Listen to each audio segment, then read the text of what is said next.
I'm Paul Levinson, and welcome to Light On, Light Through, episode 198, my review of You, all 3 seasons. Well, you first came onto Netflix in 2019. It originally had been on another channel, but Netflix picked it up. That channel was Lifetime. It was quite controversial back then. I reviewed that first season on my written blog. You came back for a second season on Netflix in 2020. Last year, I reviewed that also on my blog. And the third season of You debuted just last week on Netflix, and I reviewed that as well on my blog. So I thought it was time to do a podcast review of all 3 episodes in one episode of this podcast, Light On, Light Through. And let me say that although the first 2 reviews do have spoilers, I deliberately wrote the third review, the review of the third season of You, without any spoilers. So if you've seen the first 2 seasons of You, you don't need to worry about reading my reviews or listening to this podcast where I talk also about the third season, because that's by and large spoiler-free. So let's get back to 2019. And I said in my review back then that I'd been hearing a lot about You recently. Originally it was on Lifetime, as I just said, and then it was up on Netflix, and of course there it was bingeable. And usually what I heard and had been hearing about that series, the first season of the series, was along the lines of, I didn't like it at all, but I couldn't help watching it. Well, count me as someone who also couldn't help watching it, but because I liked it a lot. Indeed, I'd say it was path-breaking, revelatory, a tour de force. Those accolades, those words of praise are not too much to say about You. And that includes the last episode of that first season, which had one jolt of an ending. Now, the series has something of American Psycho in it, being about a stalker and a kind of serial killer, but it's much more than that. It's about why people are especially afraid to fall in love with people who love them deeply. It's about the power of books, the power of words, and the power of lies. And it's about a world, our world, in which social media have made it oh so easy to deceive.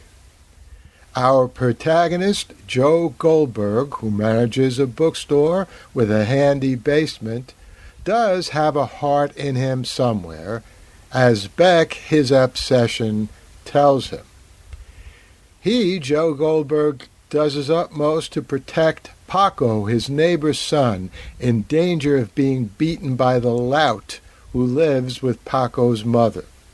Joe will do almost anything to support and protect Beck, except when that gets in the way of Joe's own self-preservation. He may be a sociopath, but he's a much better than average boyfriend. And there's a literacy in this story, more than a passing glance at fables and white and black knights and princesses, which leaven the depravity and serves as almost a co-equal foundation of the series. There's an understanding of human nature, what makes us all tick, that supports Freud's contention, Sigmund Freud's contention, that the difference between sanity and psychosis can be razor thin. All of this animates a plot that's full of surprises and twists, though I did guess a few of them.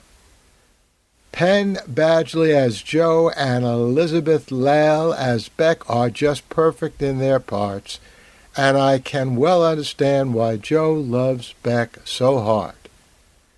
Netflix has called for a second season, and I'll be watching it for sure an unconflicted fan. Well, actually, there weren't any spoilers in that review. Let's get to my review of You Too, which I thought of as Killer Charm. That was the title for my review that I wrote in 2020, right after seeing the second season of You. And as I said back in 2020, it's rare that a mystery or thriller surprises me with almost all of its twists. But the second season of You, now streaming on Netflix, did just that, and with the same wit and style that lit up the first season, maybe even more. All of which adds up to a highly, often immensely enjoyable second season of this highly literate and introspective serial killer. Joe Goldberg worked in a bookstore in New York City in season 1. Now he's trying to establish a new identity out in Los Angeles.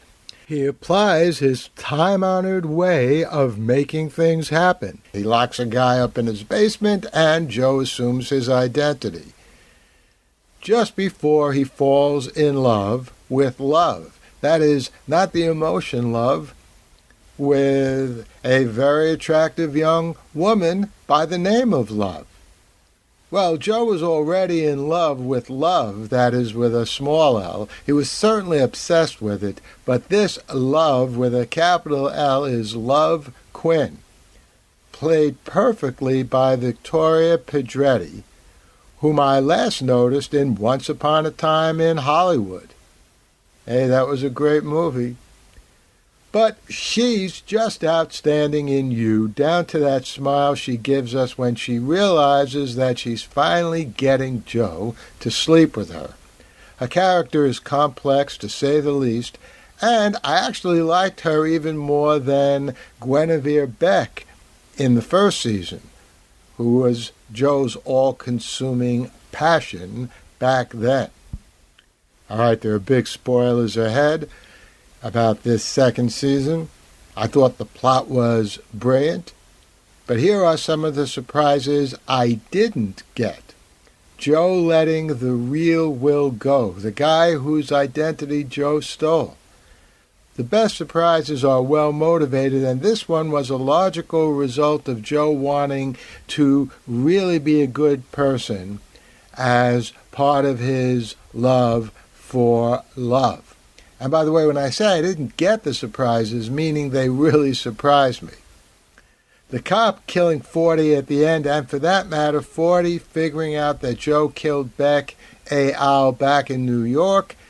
Candace's deployment was not surprising, but it was very well played. So lots of good surprises in that second season. One big twist I sort of saw coming, indeed the biggest twist of the season, was Love killing Delilah, etc. I put her at the top of the list by a process of elimination behind Love's parents, all higher as would-be protectors of Joe than Joe himself, which would have been too obvious.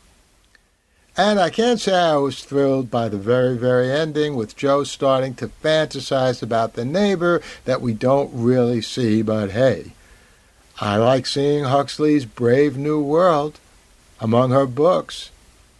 And that's just the entree to the next season. Now, once again, all of this was brought to life not only by great acting, the scenes with Joe also perfectly acted by Penn Badgley and Love are nonpareil, but by sparkling dialogue, mostly from Joe, often interior, as when he grumbles that, quote, "This is what I get for trying to out-tech a teenager," unquote. That would be Ellie. Or, quote, "The robots are not our friends." That sounds like it could have come out of an Isaac Asimov robot novel. Yet, though Joe is social media literate enough, his true talent resides in words and wordplay in the Victorian tradition, and thus he's often challenged by the latest tech, all of which adds to his charm. And charming might be one of the best words to describe the second killer season of You. All right, let's go on to my spoiler-free review for you of You 3 that I just saw a few days ago. The series just came up on Netflix. So here are some important points about that third season, which was just fabulous, superb. 1. Joe and Love make an excellent killer couple, literally, and they both have true love for their baby. 2. Joe continues his literary panache. He's working now in a library. 3. There are a plethora of people in the suburbs who could be Joe's undoing, or at very least, many more people who seem out to get Joe than usual. 4. The dialogue and ambience are hipper than ever. At some point, someone remarks that, quote, no one uses Tumblr, unquote, anymore. Well, I still use it, but I'm not that hip. Love's mother also says she's taking a Lyft, not an Uber. Also a very hip thing to do. 5. You won't be able to predict the ending, trust me, unless you make a very lucky guess. 6. I don't think I said this in my reviews of the first 2 seasons, but Joe's self-narration reminds me a lot of Dexter's. That's right, Dexter. Speaking of which, I'm glad to see that series is coming back on Showtime on November 7th, 2021. Watch for my review of that here in an episode of Light On, Light Through. And number 7, as in the first 2 seasons, the acting in You 3 was outstanding. Penn Badgley is great again as Joe. Victoria Pedretti perfect as Love. I also especially liked Tati Gabrielle as Marianne and Dylan Arnold as Theo. All of these performances range from charming to frightened to, in some cases, frightening, and that, in effect, is the essence of the series. Netflix has already commissioned a 4th season. Good. I'll be back here shortly after that starts streaming. See you all then. The Light on Light Through podcast. Well, I hope you enjoyed that review of the 3 seasons of You. I'll be back here in just a day or 2 with my review of Let's See Foundation 1.6. Lots of good things coming up on television in the next weeks and months ahead. Let's see Dune, the 3-hour part 1 of the 6-hour movie. That'll be up in a few days. A new series, Invasion, on Apple Plus TV. I already mentioned Dexter. There's a lot more. I'll be reviewing all of them here in Light On, Light Through. So I'll see you soon. In the meantime, stay safe, stay well, and enjoy.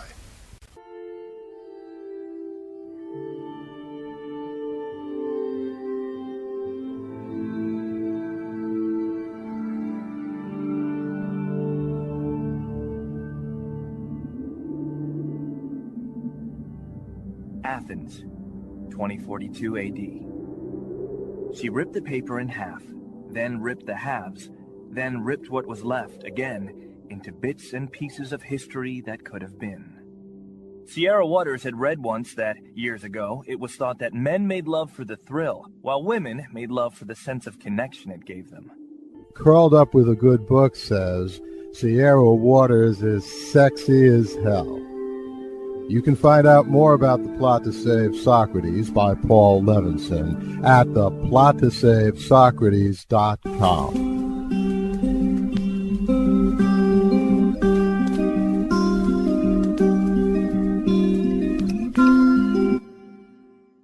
Paul Levinson Silk Code, about an ancient biotech war raging on in secret for centuries.